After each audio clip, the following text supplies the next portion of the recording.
Good morning બાળ મિત્રો, Saint જીવીસના ક્લાસમાં તમારું સ્વાગત છે. આપણે પર્યાવરણમાં પાઠ 16 મારું ઘર, આપણે મારું ઘર વિશે સમજ્યા હતા, જોયું હતું આપણે. અને હવે આજે એના પ્રશ્ન જવાબ આપણે કરીશું, એની ચર્ચા કરીશું અને પછી મેં તમને એની પીડીએફ મોકલાવશું. હવે મારું ઘર, બરાબર, એ તમારે આપણે શીખ્યા હતા એમાં કે અલગ અલગ જાતના ઘર, અલગ અલગ રાજ્યના ઘર કયા પ્રકારના હોય છે, ત્યાં કઈ રીતની સગવડ હોય છે, એ બધા વિશે શીખ્યા હતા. હવે સ્વાધ્યાય પોથીમાં તમારે એના જવાબ લખવાના છે. આપણે નોટબુક નથી, સ્વાધ્યાય પોથીમાં જવાબ લખવાના છે. મિસ અત્યારે બોલતા જાય છે ને કરાવતા જાય છે, પછી પીડીએફ મોકલશે, એમાંથી તમારે સ્વાધ્યાય પોથીમાં લખવાનું છે. હવે અહીંયા શું છે, વિકલ્પોનો સાચો વિકલ્પ શોધી અને તેના ક્રમ પ્રશ્નની સામે બોક્સમાં લખવાનું છે. બરાબર, ક્રમ લખવાનું છે, કયું સાચું છે તે. તો આપણે વાર્તા જઈએ છીએ, પાકું મકાન કઈ કઈ વસ્તુઓમાંથી બને છે? તો એનો જવાબ આવશે બ. પાકું મકાન જે હોય એ કઈ કઈ વસ્તુઓમાંથી બને છે? તો એ આવશે સિમેન્ટ, રેતી અને લોખંડમાંથી. એટલે બ જવાબ એનો આવશે. અસમમાં જ્યાં વધુ વરસાદ પડે છે ત્યાં લોકો ઘરમાં જવા માટે શાનો ઉપયોગ કરે છે? જ્યાં અસમ આપણે પાઠ શીખ્યા ત્યાં જોયું ત્યાં વરસાદ વધારે પડે છે, તો એવા ઘરમાં જવા માટે શાનો ઉપયોગ કરે છે? તો લાકડાની સીડીનો ઉપયોગ. એટલે કે ક જવાબ અહીંયા સાચો આવશે. એક જ મકાનમાં જુદા જુદા માળે ઘણા બધા કુટુંબ રહી શકે તેવું મકાન કેવું મકાન કહેવાય? તો તેને બહુમાળી મકાન કહેવાય. એક જ મકાનના જુદા જુદા માળે અલગ અલગ માળા પર લોકો રહી શકે એને શું કહેવાય? તો બહુમાળી મકાન. એટલે કે બ. મકાનના સૌથી નીચેના ભાગને શું કહેવાય? તો ભોંયતળું. મકાનનો જે નીચેનો સૌથી નીચેનો ભાગ હોય એને ભોંયતળું. અ જવાબ. હવે છે સરોવરમાં સહેલગાહ માટે નાવડીમાં બનાવેલા ઘરને શું કહેવાય? જ્યારે સરોવર હોય છે ને, નાના સરોવર, તમે પણ ઘણી જગ્યાએ બોટિંગ કરવા ગયા હશો, તો એ સરોવરમાં સહેલગાહ માટે નાવડીમાં બનાવેલા ઘરને, નાવડીમાં નૌકામાં ઘર જે બનાવેલા હોય એને શું કહેવાય? House boat.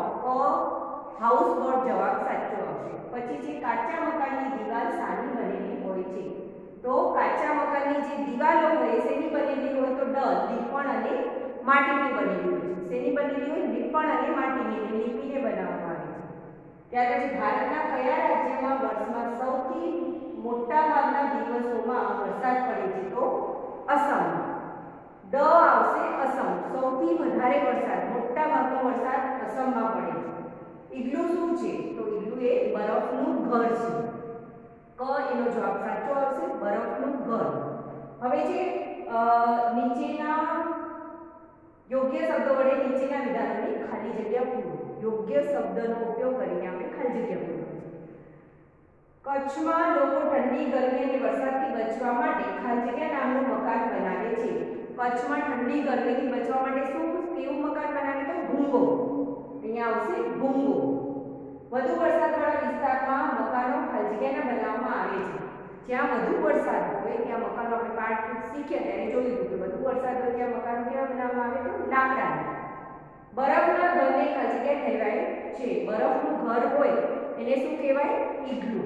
પછી બદામ અને ઇલાયચી સાથેના કાશ્મીરના પીણાને ખાલી જગ્યા કહેવાય છે. તો કા હ વા. બદામ અને ઇલાયચીને નાખીને જે પીણું બનાવવામાં આવે છે, તમે પાઠ જોયો તો એ પાઠમાં છેલ્લે એ લોકોને પીણું આપવામાં આવે છે. એ લોકો બધા કેમ્પસમાં ભેગા થઈને ત્યારે પીણું આપે છે, એ કહેવાય છે કાહવા. બાળકોને શ્રીનગરના ખલજિયામાં સહેલગાહ કરી કઈ જગ્યાએ ફરવા ગયા હતા? સહેલગાહ એટલે કે ફરવા ગયા હતા. કઈ જગ્યાએ એ લોકો સહેલગાહ કરી? તો દાલમાં એ લોકોએ શ્રીનગરનો દાલમાં એ લોકોએ સહેલગાહ કરી. હવે છે જ્યાં વધુ વરસાદ પડે છે તેવા વિસ્તારમાં મકાનોની છત ખાલી જગ્યા હોય છે. જ્યાં બહુ બધો વરસાદ પડે ત્યાં મકાનોની છત કેવી હોય? તો ઢાળવાળી હોય. કેવી હોય? ઢાળવાળી. જે મકાનનું ભોંયતળું અને દિવાલ માટી, લીપણ અને છાણનું બનેલું હોય તેને ખાલી જગ્યા મકાન કહેવાય. જ્યાં માટી, લીપણ અને છાણનું મકાન જે બનેલું એને શું કહેવાય? તો કાચું મકાન કહેવાય છે. બરાબર. હવે ખરા ખોટા. ખરા ખોટા સામે લખવાના છે. શહેરમાં કાચા મકાનોની સંખ્યા વધુ જોવા મળે છે. સાચું કે ખોટું? તમને ખબર છે શહેરમાં કાચા મકાનો બહુ ન જોવા મળે, પાકા મકાન વધારે જોવા મળે. તો કાચા મકાનો સામે ખોટું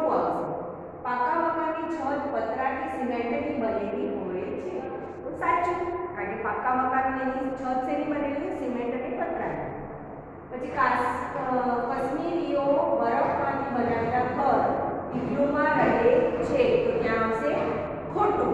કાશ્મીરમાં બરફમાંથી બનાવેલા ઇગ્લુમાં રહેતા નથી, ત્યાં આવશે ખોટું.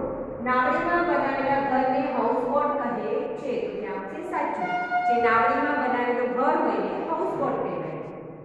વધુ વરસાદવાળા વિસ્તારમાં લોકો ધાબાવાળા ઘરમાં રહે છે, તો ખોટું. જ્યાં વધુ વરસાદ હોય ત્યાં ધાબાવાળા ઘરમાં રહેતા નથી, એટલે ખોટું આવશે. બહુમાળી ઇમારતોમાં 5 થી વધુ માળ પણ હોય છે, તો સાચું. બહુમાળી એટલે ગમે એટલી મોટી ઇમારત હોય. ઘણી જગ્યાએ તો 70 માળા 35 માળા સુધીની પણ ઇમારતો હોય છે, એટલે ત્યાં સાચું. 5 થી વધુ માળા પણ હોઈ શકે છે, સાચું. હવે અ અને બ વિભાગ જોડવાના છે. મી સર બધું તમને સમજાવે છે, પછી તમારે સમજ્યા પછી બુકમાં લખવાનું છે. અને કોઈ ઉતાવળ નથી, આપણો અઠવાડિયામાં એક જ પીરિયડ આવે છે, એટલે આરામથી તમે લખજો, પણ અક્ષર સારા થવા જોઈએ. હવે જે બરફમાંથી બનાવેલા ઘરને શું કહેવાય? ઇગ્લુ. બરફમાંથી જે બનાવેલું ઘર હોય એને શું કહેવાય? ઇગ્લુ. કાશ્મીરી પીળું. કાશ્મીરી પીળુંનું નામ શું છે? કહવા. દાલ સરોવર તો સિકારા. દાલ સરોવર ક્યાં છે? સિકારા. વધુ માળવાળું મકાન તો બહુમાળી મકાન. ત્યાર પછી હવે આમાં શું કરવાનું છે? તમારે અહીંયા ચિત્ર તમે જોયેલા ઘર અહીં ચોંટાડવાના છે, અહીં લગાડવાના છે, અને આ જોડવાનું છે. આને શું કહેવાય? પહેલા નંબરને તો પહેલા નંબરની સાથે આવશે બરફનું ઘર. આ જે છે ને એને ઇગ્લુ કહેવાય, બરફનું ઘર છે. તો અહીંયા તમારે જવાબ લખવાનો છે. નીચે તમને જગ્યા આપેલી છે, એમાં ઉત્તર લખવાનું છે, અહીંયા તમારે એના ફોટા મળે તો એ ચોંટાડવાના છે, બરાબર? હવે આ શું છે ખબર છે? આને શું કહેવાય છે? તો હાઉસ બોટ છે, ઘર જેવી હોડી. આ છે ને વચ્ચે પાણી છે, અને પાણીની વચ્ચે આ હાઉસ બોટ બનાવે છે, એટલે કે ઘર જેવી હોડી. હવે આ શું છે? તમને જોતા જ ખબર પડી જશે કે બહુમાળી મકાન. આ છે ને ઘણી બધી મોટી બિલ્ડિંગ છે, એટલે છઠ્ઠા નંબરનું એની સાથે આવશે બહુમાળી મકાન. હવે આને શું કહેવાય? આ શું છે તમને ખબર છે? આ છે તંબુ. જે આ વાળું છે ને એ છે તંબુ. આ ટેન્ટ એટલે તંબુ છે. આ જે ચોથા નંબર છે એની સાથે આવશે 3 નંબર તંબુ. પછી છે આ 5 નંબર. એ 5 નંબરનું શું છે?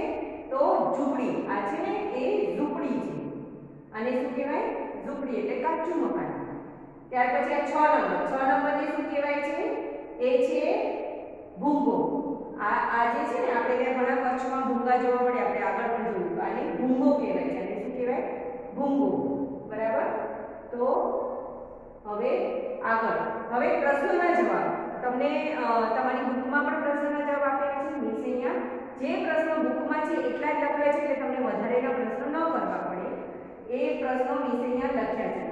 ભૂપેનના ઘરમાં રાત્રે દાદરા સીડી કેમ લઈ લેવામાં આવતો હશે? હવે ભૂપેનના આપણે આગળ જોયું હતું કે ભૂપેનના ઘરમાં દાદરા સીડી લાકડાના હોય છે ને ફોલ્ડિંગ હોય, રાતના લઈ લેવામાં આવે. તો શા માટે લઈ લેવામાં આવે? કે રાત્રિના સમયે કોઈ જંતુ કે પ્રાણી સીડી મારફતે ઘરમાં આવી ન જાય તે માટે રાત્રે દાદરા સીડી લઈ લેવામાં આવે છે. કોઈ જંતુ કે પ્રાણી ઘરમાં અંદર ન આવી જાય એટલા માટે લોકો રાતના શું કરે? સીડી ફોલ્ડ કરી નાખે, લઈ લે. ચમેલીનું ઘર કયા વિસ્તારમાં આવેલું છે? તો ચમેલીનું ઘર મનાલીમાં છે. તે પર્વતીય પ્રદેશ છે. ચમેલીનું ઘર જ્યાં છે આપણે પાઠમાં જોયું હતું એ મનાલીમાં છે, અને એક પર્વતીય પ્રદેશ છે, એટલે ત્યાં પર્વતો વધારે છે. બરાબર? ત્યાર પછીના પ્રશ્ન. વાંસ કે લાકડાના ઘરમાં રહેવાને શું ધ્યાનમાં રાખવું જોઈએ? હવે વાંસ કે લાકડાના ઘરમાં રહેતા હોય ને એ લોકોએ શું ધ્યાનમાં રાખવું જોઈએ?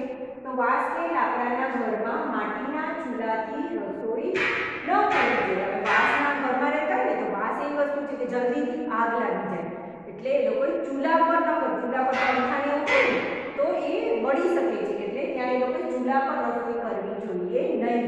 પછી આવા ઘરમાં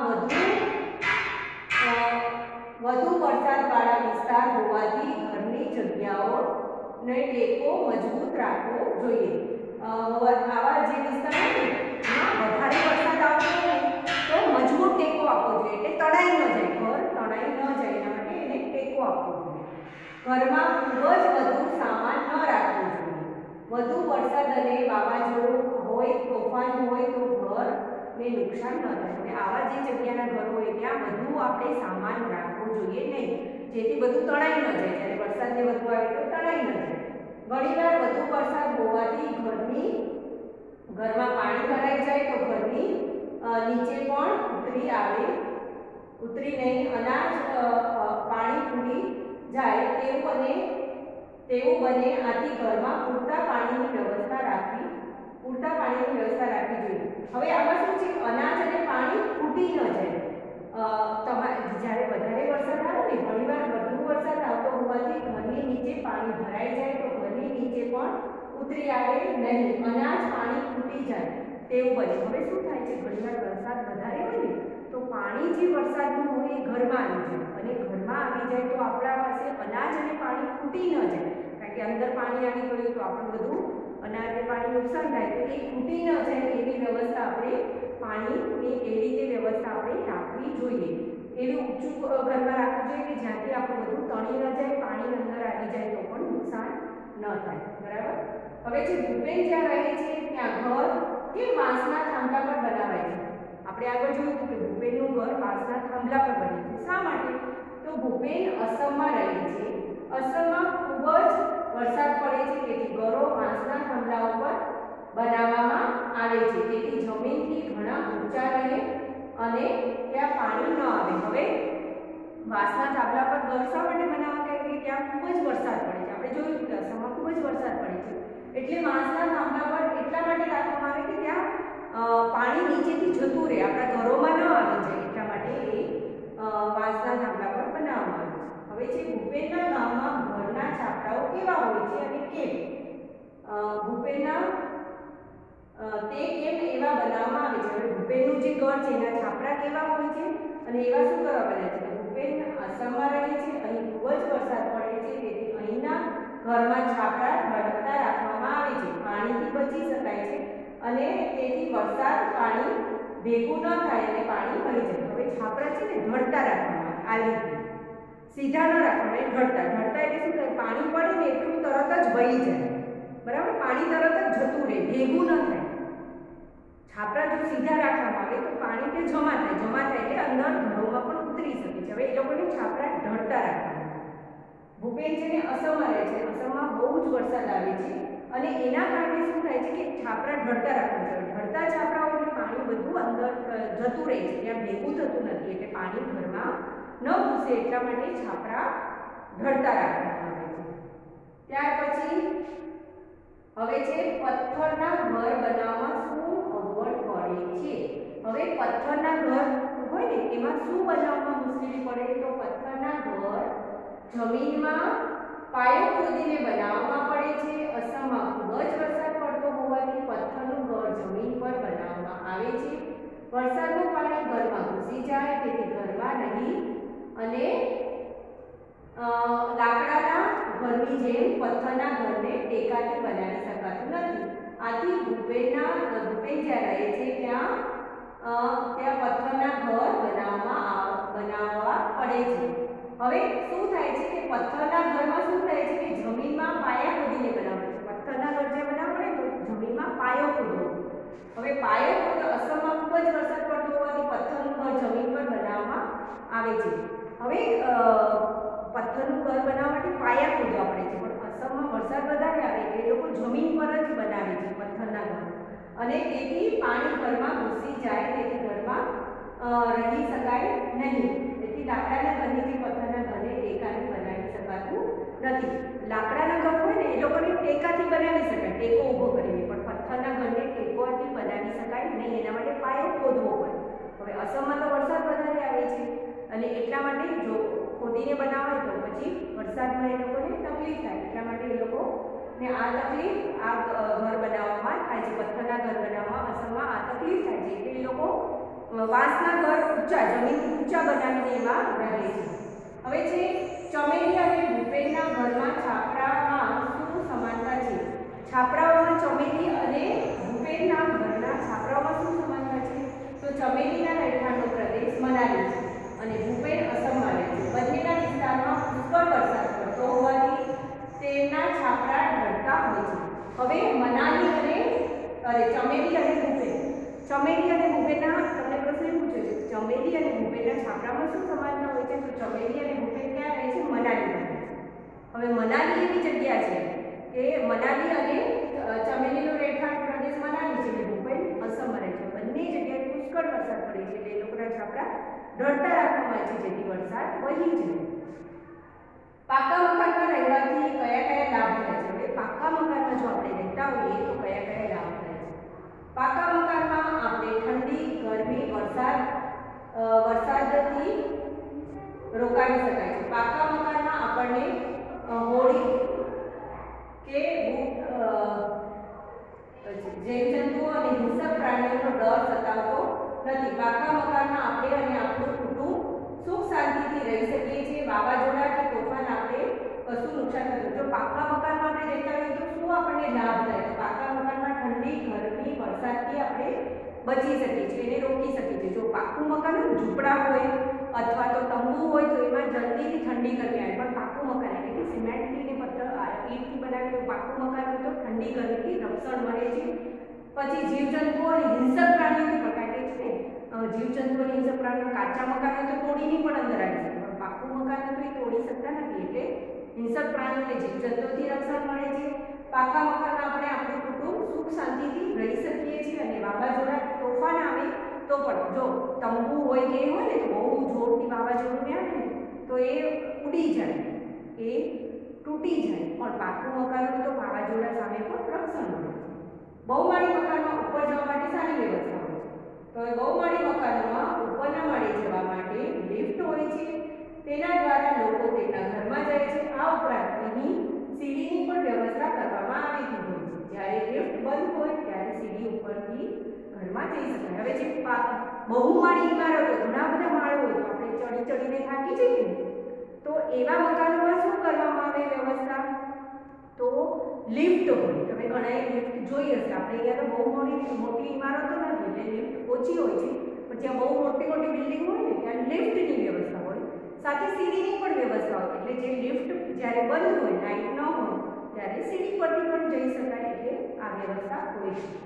માટીના મકાનમાં રહેનારે શું ધ્યાનમાં રાખવું જોઈએ? જે માટીના મકાનમાં રહેતા એ લોકોને શું ધ્યાન રાખવું જોઈએ? માટીના મકાનમાં રહેનારાઓને નીચેની બાબતોનું ધ્યાન રાખવું જોઈએ. તેને ગરમી, ઠંડીથી, વરસાદથી હંમેશા સજાગ રહેવું પડે છે. વધુ વરસાદ પડે તો માટીનું ધોવાણ થાય, ભીજ પડી જવાનો ડર રહે છે. હવે જે માટીના બનાવેલા મકાનો એટલે કે કાચા મકાનમાં રહેતા શું ધ્યાન રાખવાનું? ઠંડી, ગરમી અને વરસાદમાં ધ્યાન રાખવું જોઈએ. સાથે સાથે શું છે કે વધારે વરસાદ પડે તો માટી ધોવાઈ જાય છે, એટલે એવે વખતે એ લોકોએ ભીત પડી ન જાય એનું ધ્યાન, એટલે કે ભીત પડી ન જાય, નુકસાન ન થાય એના માટે એ લોકોને સતત ડર હોય છે અને એ લોકોને મુશ્કેલી પડે છે. એ બધું ધ્યાન રાખવું પડે. વધારે વરસાદ પડે, ગરમી પડે, ઠંડી પડે તો એમાં ધ્યાન રાખવું પડે. ખાસ કરીને વરસાદ, કારણ કે વધારે વરસાદ હોય તો માટી ધોવાઈ જાય અને એના કારણે એ લોકોનો જે ભીતોને હોય ભીતો પડી જવાનો ડર રહે છે. ત્યાર પછીનો પ્રશ્ન છે, તેથી ઘરની દિવાલ વારંવાર લીપવી પડે છે. માટીના મકાનમાં જીવજંતુ કે હિંસક પ્રાણીઓ ડર રહે છે.